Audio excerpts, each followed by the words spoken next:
Hi, our special guest for this edition of Prelude with Prajna is Jivraj Singh. Welcome to the show. Thank you. Jivraj, as a child, when you were growing up in a household which was filled with music because both your parents were active musicians. So, what were your early influences and how did that actually help you in becoming the musician that you are today? Hmm.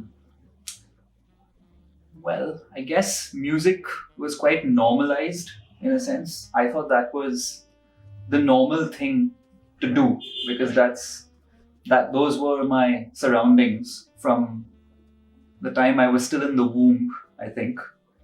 So I think regular mainstream life is what felt odd and strange to me. So I guess it helped me just think of the life of an artist or any kind of creative life as being the normal life Mhm. to try and work towards and not something out of the ordinary. Right. So the regular mainstream life was strange to me, whereas the slightly offbeat, interesting, quirky, artistic life felt like the normal thing to do. So I guess it just flipped my perspective, at least relative to most of my friends in school Right. who were slowly moving towards the real world. I guess I didn't have that thought or that pressure ever. So, as an artist, when did you feel that, like, why did you choose the drums as your instrument? And of course, later on, you have been doing a lot of electronic music and you've been using rhythm in different ways and you've been using melody also in different ways. As a music producer, you've been doing a lot of stuff. But as a child, what attracted you to your first instrument? I didn't really play music as a child. Okay. I did dabble with the drums for a few months, I think, at a young age. But then I didn't really have an interest in playing music till I was maybe 17. Oh. So I didn't have the childhood of a practicing musician. I was just around music. Right. So, when you started playing your instrument, uh, would you say that the sense and sensibilities that were developed because you were around music most of the time helped you in making quick progress? I think so. Yep. So, as a musician, when did you find your voice, or are you still searching for your voice? Yeah, I think I'm still searching for it. And I think rather than trying to find a specific voice, I think once in a while I just feel more confident in what I'm doing as a musician, and things seem to flow more freely and spontaneously. So I guess then I'm speaking from some kind of true voice, but it changes. Once I've settled into that feeling for some time, it soon starts to feel like it's in the past and I have to change something. Right. So, what you're essentially saying is that your voice keeps on changing with your life as the progression of your life also keeps on changing, as the circumstances around you keeps on changing, your musical voice also keeps on changing, right? Yeah, no doubt. And also as my taste in music and other art forms keeps on changing, as the working situations I'm in change. So yeah, everything feeds into how I feel about music and hence what I want to do musically. Speaking about taste, uh, I know that you have a very different creative process because I know that when you make music, your influences are coming from outside of music. Your influences are coming from paintings, your influences are coming from cinema. So, if you could tell us a bit about how you approach this process. Okay. Um, I think it's the crux of it is that I actually don't think I feel um, a very heartfelt connection to music the way a lot of my musical friends seem to feel it. I don't really get like very stirred by the music making process. Okay. It's more of an intellectual, textural, exploratory kind of thing. It's not really the same feeling that a lot of my musician friends seem to have. And actually, that's something I sometimes feel a little sad about, the fact that I don't really connect to music the way most musicians do. So I have to draw from all the other art forms or domains that I'm interested in. And yeah, it's not something that I'm trying to do to be different. It's just what I have to do to work in music. According to Karl-Heinz Stockhausen, music is nothing but organized sound. So, coming from that perspective, not necessarily that the sounds have to be musical per se. Like when we say musical sounds, we mean some scales, we mean some notes, we mean certain patterns which morph into rhythms and grooves. But when I hear the kind of music that you produce and when you play with others also, I see that you are largely, heavily making a lot of texture comments, a lot of sonic comments with your music. So, how do you approach the groove when you make a groove for anything for that matter? How do you approach it?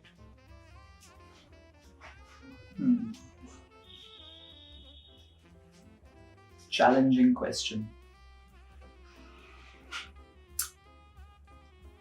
I probably begin with instinct, Okay. just based on my taste and all the music I've listened to and all my experiences in music.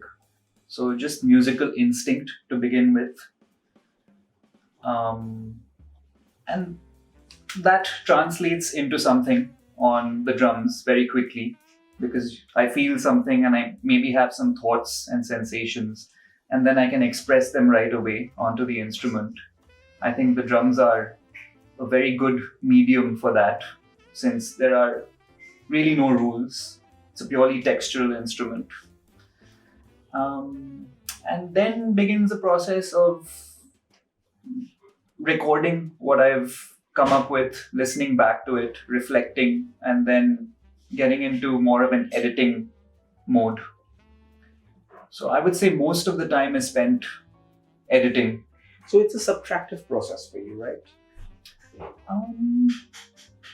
I don't know. Sometimes it's additive as well. Like you add when you edit also? Also Yeah, for right, sure. Cool, yeah. It's a very non-linear process, I suppose, because it's not like the drum take is being recorded and then produced and then it's the finished thing. The drum take will be produced and then I'll think about it and then maybe try a completely different approach based on the initial take. Maybe that initial take will tell me that I'm totally in the wrong area, stylistically, etc. So it's quite free form and I try to have fun doing it. Nice.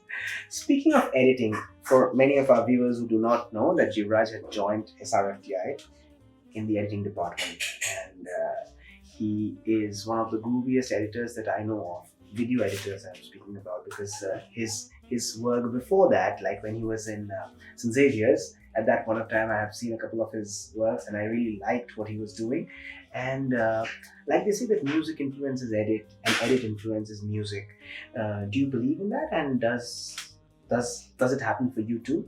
For sure. I think there's a very strong link between percussion and editing. Mm-hmm. I think percussion does play an editing role in music in some sense, because you can literally create the impression of a cut or a fade or a wipe. Like I'm more and more seeing the correlations. And I still edit video quite often, and I can definitely see how my musical practice is helping me improve on the visual side of things. So yes, it's pure rhythm at the end of the day, whether you're editing video or editing percussion. Absolutely, yeah.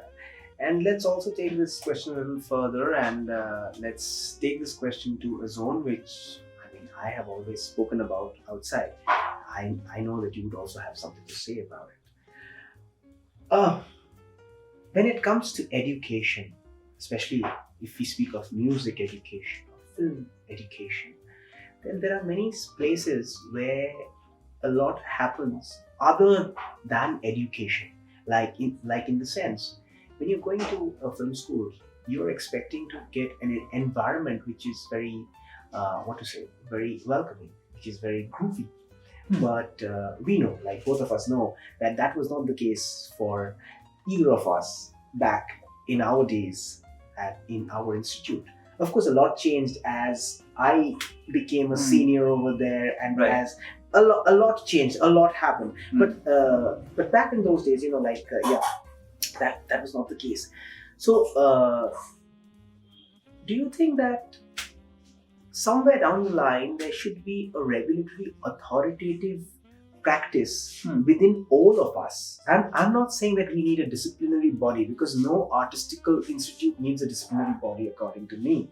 But do you think there should be a practice within us which should make others feel more comfortable, and at the same time allow them to create art as they want to? Because today, if I said that, Jivraj, like, I want you to play this 3/4 groove over here, and you just play it the way I am wanting you to play, then you would possibly be playing it the way I am wanting you to play, but then possibly I would be losing out on the creativity which you could have got on the platter. So, do you feel that there should be kind of a process within each and every artist which should be able to welcome the other artistical being who's coming new on the scene or stuff like that? Yeah, for sure. But I think it's give and take. I think there's room for both attitudes. The totally welcoming attitude, and the attitude where you instruct and ask for specific actions from your collaborators. I've been in both situations, and they've both been good at times, and they've both been not good at times.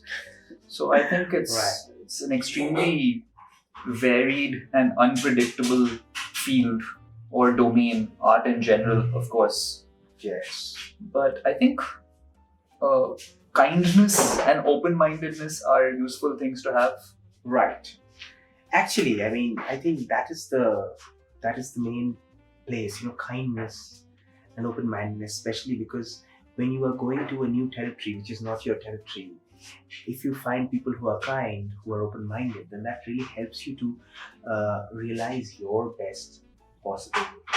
I think so. Yeah, that's there. So now, coming from there, let's just quickly shift to the fact that you are a person who has played in varied projects.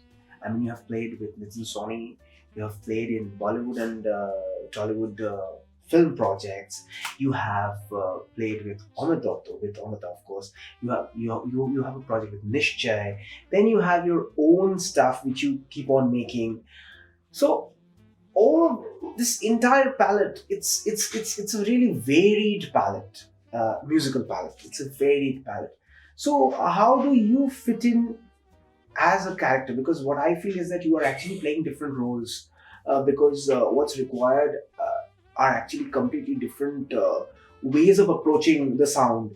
So how do you fit in as this role player, I would say, this role playing musician in this very, very demanding and challenging sphere?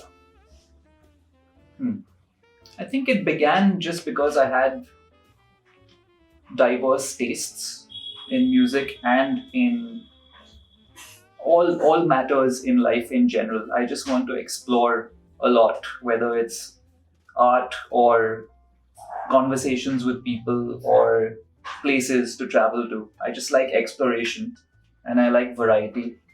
So that's why the thirst to collaborate is there for me. And also, I'm not the happiest musician on my own. I do make music on my own, but I've never released any of it as a musical project. And in fact, most of that music making is just to help me think. It's not really to create something to share with people. It's a meditative sort of activity for me, working on music totally on my own outside of these projects. So with the projects, I think now it's becoming an endeavor to actually become a little more invisible, I would say, and just provide the musical solution to the problem or the question or the challenge. Whereas before I would try and impose myself a little bit more, try and present my what I thought was my individuality a Okay. little more strongly.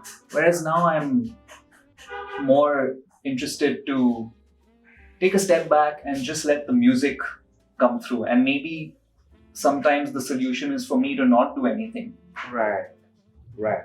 So now that you have come to this zone where you have learned to let go, basically, so that's actually a very very advanced phase as a practicing musician, because most musicians have a problem. Like I know for certain that most musicians that I have collaborated with or that I have played with, the problem is that they believe that what they believe to be their originality or their individual statement is at times very much imposed.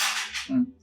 And what you said right now is that now you have learned to just not impose yourself, just look at it like a solution, like you're searching for a solution to a problem. Mm. When like somebody approaches you with the music, that means you are somewhere down the line very much detached, but this detachment means immense attachment.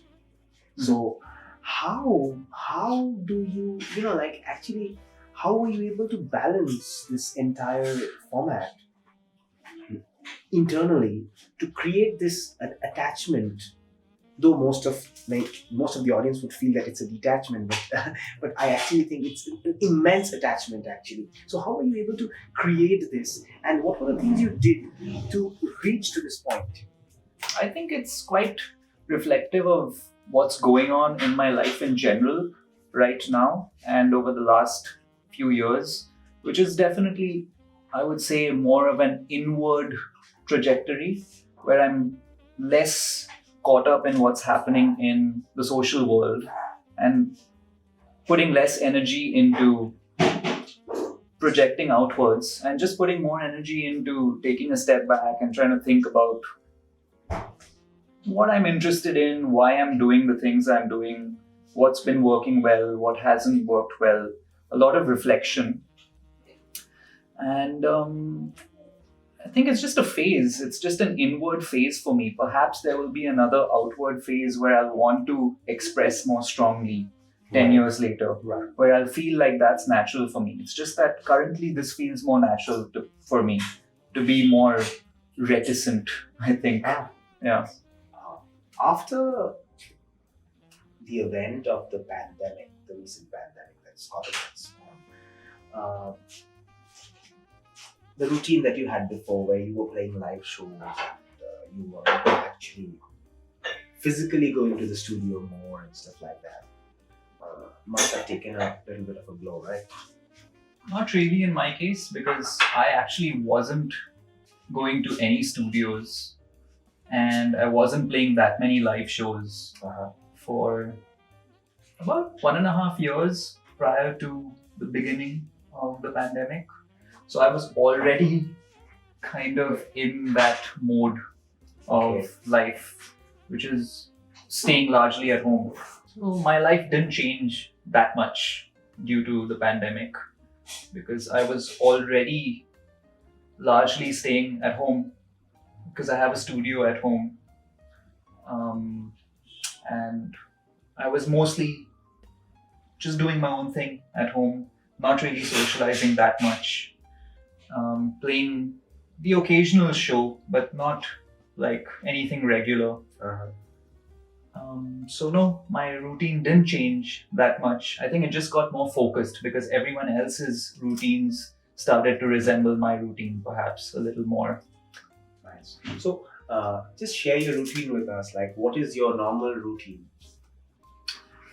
I try to be in sync with what feels like my natural energy through the day. So by mid-morning is probably when I'm feeling quite dynamic and extroverted. So that's probably when I'll do some kind of exercise or more like physical yoga practice. And then maybe some more physical drum practice, or I don't know, like practical things which need more physical energy. like cleaning up at home or moving around if I need to, or carrying stuff. And then by the afternoon, I'm feeling a little slower but a little more communicative. So I'll probably try and schedule communications for the afternoon, meaning emailing or talking to people or anything which requires verbal communication. I don't really feel very verbally engaged before midday. And then around sunset, there's a natural dip, I think, and I try and go with the dip. So I'll probably just spend maybe half an hour doing nothing, just sitting quietly, not even like practicing meditation or anything, but just being in the at moment. rest. Yeah, at rest. Yeah. Just like watching the sky change color, things like that. And then evening is sort of just like zoning out, thinking, listening to music, dreaming. So that's kind of my routine. And then it gets more and more dreamy towards late night. And then eventually I'll go to sleep. And then somewhere in the middle of all this, I'll fit in work, quote unquote, like actual productive work Right. where there's demands from the outside world. Right.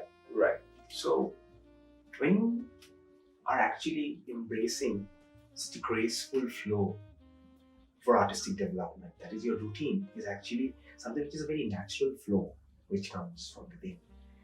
At that point of time, when you have work coming in, does it at times hamper that flow?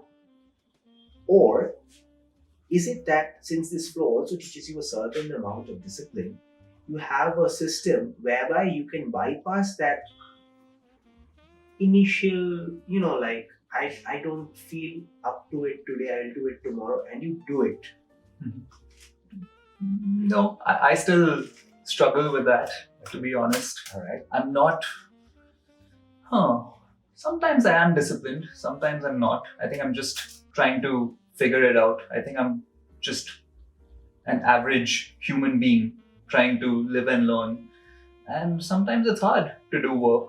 And I'm in a extremely fortunate situation that by and large there are no clients in any of the work that I'm doing. It's all work with fellow artists, collaborators, Right. and they're all people who really allow me to be myself. And sometimes I may vanish for 2 weeks in the middle of a project.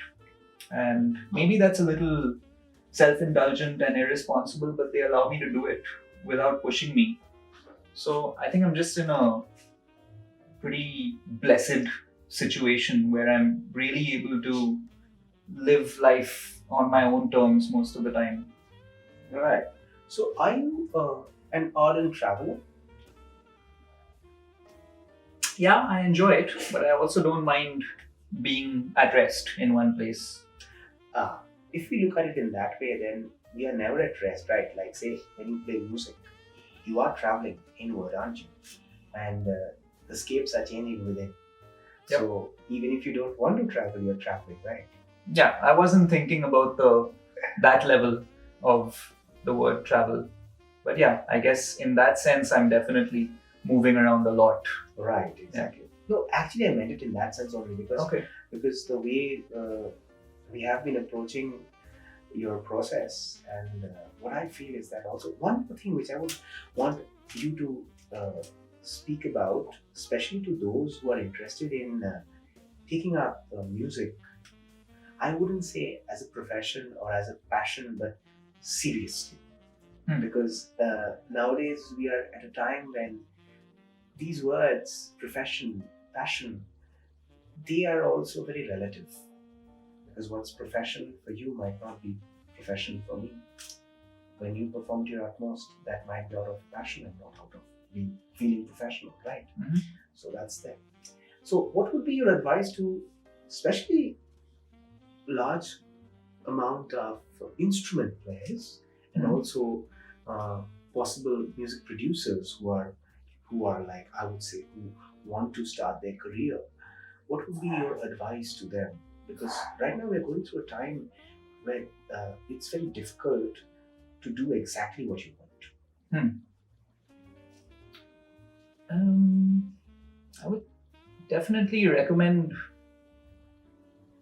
spending time alone, and also spending time being silent, or rather spending time in silence. So, not generating any sound and also not really absorbing any sound if it's possible. Um, Also, spending time not looking too closely at what other people are doing. Um, I'm just talking about what's helped me. I think a process of trying to disengage with social media largely, I think, because I can remember the feeling of life before the smartphone really exploded the way it has now in terms of its connectivity. And I've been trying to recapture that feeling. It felt like a lot more freedom and Yes. independence. In fact, I think one of my very few friends who still does text messaging. I'll be very honest with you, because most of the people are on Telegram or on WhatsApp. I mean, they've even forgotten what a text message feels like. But honestly, knowing you, I think you would enjoy writing a letter over actually even messaging. Sometimes I do Yeah. have pen pals. Right, exactly. Felt so, yeah. So, do you think that this entire way of looking at life a little bit slower, when you slow down, when you learn to slow down, because we are actually doing everything so fast that we do not enjoy. Like, say, there used to be a time when people used to just enjoy. I don't know, just maybe if it's going 1, 2, 3, 4, then maybe just the one, when the one beat is coming down, and you just use the kick drum to go bum on that one beat, you would enjoy that feeling. It's as simple as that. I mean, there's no music, there's nothing related to it, but every time the one comes down, yeah, it feels good, man. It's like the heartbeat actually. So, do you feel that is going missing somewhere because the way we have engaged with life on the fast lane so much? I can only speak for myself, and I think it doesn't work for me personally. Right. But it seems to work for a lot of people. A lot of people are really enjoying the technology and the interconnectedness. So I think just figuring out what you really want to do and how you want to navigate, I think that's the challenge. Um, so yeah, I guess I have just figured out that that approach wasn't working for me. And now I'm happier Right. going back to a slightly more outdated way of things. But that's actually original for you. Hmm. So I think what you're trying to say essentially to the people who are watching is that they should stay original no matter what, right? It's tough. Do your best. There are forces Yeah, always yeah. constraining you to do this or that. So as much as possible, I think try and develop a good connection to your intuition and your conscience, because those are helpful things. Right. So what's the road ahead for you? Like, what is it that you want to do next, and how do you think you will approach the road, or how do you begin that journey? I think I've begun already, which is I'm actually trying quite diligently to study a lot of different things, a lot of different areas that have always been interesting to me besides music. Because I think music is kind of chugging along, it's got its own momentum. If I give it more energy, it'll move quicker. But I think I'm beginning to think about other avenues and other domains where I may want to spend a little more focused time. So that's Okay. what I'm doing. Just studying and practicing. And so what are those domains? I think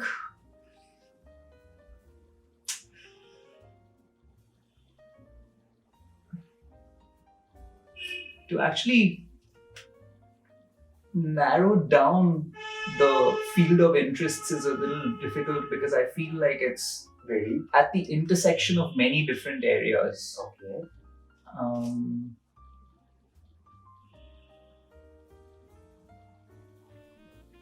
think it's okay. There's two things. One is I'm spending a lot of time just trying to, like I mentioned, go inwards. So what does that mean? That's a whole topic, huge bunch of topics in itself, and there's plenty you can do on that front. Just understanding more how the human body works, how the mind works, what these things even mean, what does body mean, what does mind mean, etc. And there are many practices Right. available to us. You can Of do the course. research if you're interested. Yeah. That's one aspect. And then the other aspect is how the outer world, we think we're just like running around in this world doing things, but actually, how our environment has an effect on the quality of our experience. So, I think, for instance, architecture would be a quick way to talk about that topic. Right. How the design of a space affects how you feel, and how we're constantly responding to space, both indoors and outdoors. That's a topic I've been quite interested in. I think just like the design of the environment that we live in, both So the your external journey- environment and the inner So your environment. journey is largely esoteric in nature. To a certain What do you extent. mean by that? I mean, you're trying to basically find a correlation between your inward structure, Hmm. so as to say, and the outward structure Hmm. as we know it, Hmm. and how that basically influences the way we function as honest individuals, not as social individuals, but as honest individuals. Yeah, you could say so. I mean, um, design and how you feel definitely has an impact on how you'll behave, obviously. So if you live in, like if you take a walk in a beautifully designed garden, I'm sure you will feel more at Right. peace, Right. and perhaps you will act more kindly. Whereas if you're thrown into some chaotic street situation in Calcutta, it's possibly going to stir up some chaotic feelings and chaotic behavior. So yeah, I'm of course aware of that. Esoteric. What do you mean by esoteric, really, when you use that word? It's got a large context that Hmm. that we can speak about. Hmm. But essentially, over here, Hmm. what I meant in Hmm. this context would mean a spiritual quest. Hmm. Would mean a quest where you are trying to find meaning from your spirit, because I'm sure you believe in this, that we all have this spirit which is contained, or which contains all the disciplines that we study, and it really doesn't matter whether our body decides to disappear after a point of time. The spirit keeps on, Yeah, I think the connection between all the disciplines, that's a good Yes. point. And Yes. maybe that's what I was thinking of. That's why I was also struggling to put it into any kind of concrete terms, because it feels like I'm wandering through many disciplines. Right. But they're all connected. They're really, Absolutely, really like integrated in quite mysterious ways at times. So it's not even that easy to tell people, Yes, to yes, like yes. share it easily, right? But it's fun. And I think that's another thing I keep coming back to. I just want to do things that I find enjoyable. Yeah, I mean, I just wish that you continue having a lot of fun and you continue doing all that is enjoyable to you. And at the same time, make some really cool music so that we can hear some really cool stuff. Thank you. And thank you so much for joining me. I hope all of you had a wonderful time, folks. We had a really cool time speaking to each other. Like we mostly don't get much of a chance to actually interact, because I think we're meeting after a long time, right? It's like a really long time, yeah. So we had so much to speak about, which again, like in this particular show, what we try to do is we try to keep it as honest and as organic as possible. There are no set rules. There are no so I hope that we meet again soon, and you have a wonderful time. Thank you so much. Thank you. Thank you for joining us, folks. Take care. Cheers.